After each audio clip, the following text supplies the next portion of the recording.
3 Minutes Epiphany.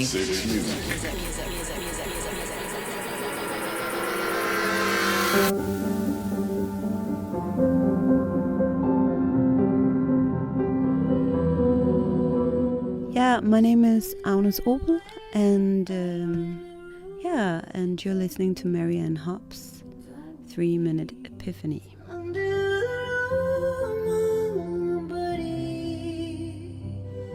3 Minutes Epiphany. So I try when I record not to do anything before and just go straight from waking up and going straight into the studio, because then there are less things that can happen meanwhile that would take my mind off the thing. And then if it's working, if you maybe by accident make something you find interesting, then you just have to run with it.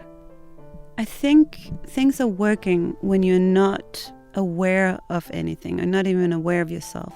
That's the state that you want to get into. And it's I just know that distractions and emails and just having to do practical things in the house, stuff like that, will be a distraction, and it will take time to get back to the place of focus again. When by the water we drink to the dregs, look at the stones on the riverbed.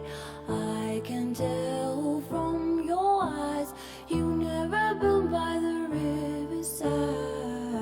In many ways, when I make music, I need to cut myself off and just listen to my own warped perception and follow it. And the big question is, like, how much can I trust it? Because in many ways I know that what I'm seeing is just my mind making me see these things. And on the other hand, I also know that it can go too far. I can jump too far down the rabbit hole of the idea or a train of thought or something. So it's in a way this album is me trying to find the right balance. Actually, when I finish a big project like making an album, for me at least it's like sort of like climbing a mountain or something. It's a lot of work, and what happens afterwards is it's a strange period of feeling like that.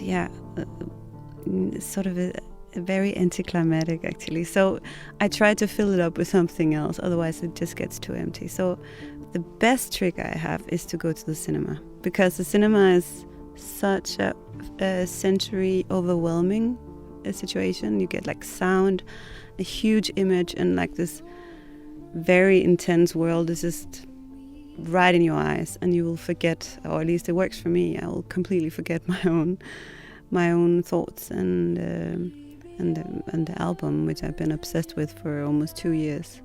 So I've been going a lot to the cinema ever since I finished Myopia.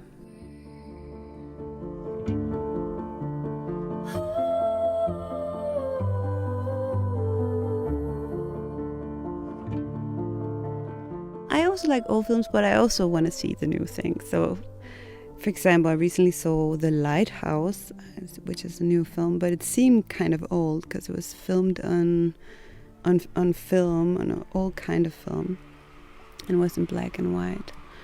And I actually I saw it in Los Angeles, in this really hectic area, and there was a huge parade outside and helicopters, and it felt really apocalyptic. And then I just disappeared into this film where there's just only two characters. They are slowly going crazy on this island, and I felt like my whole mind got can you see how, like you can do with your computer when you sort of clean it for information. And that was how I felt after I saw that film. Like, okay, now I'm good again. I can all sort of noise and thoughts and stupid things that would disturb me were gone. I was just like really high on the experience. Sometimes I'm like, oh, I don't want to go to the cinema. It's almost like going to sport or something, because you can watch film at home in your bed on your laptop, and it's super comfortable.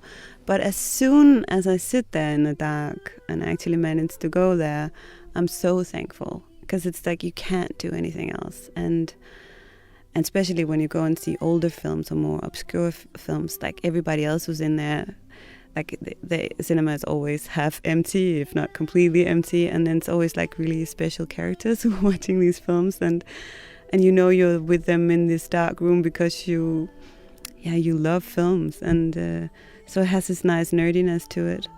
And then at some point, if it's a good film, you just forget everything, and that's just really wonderful.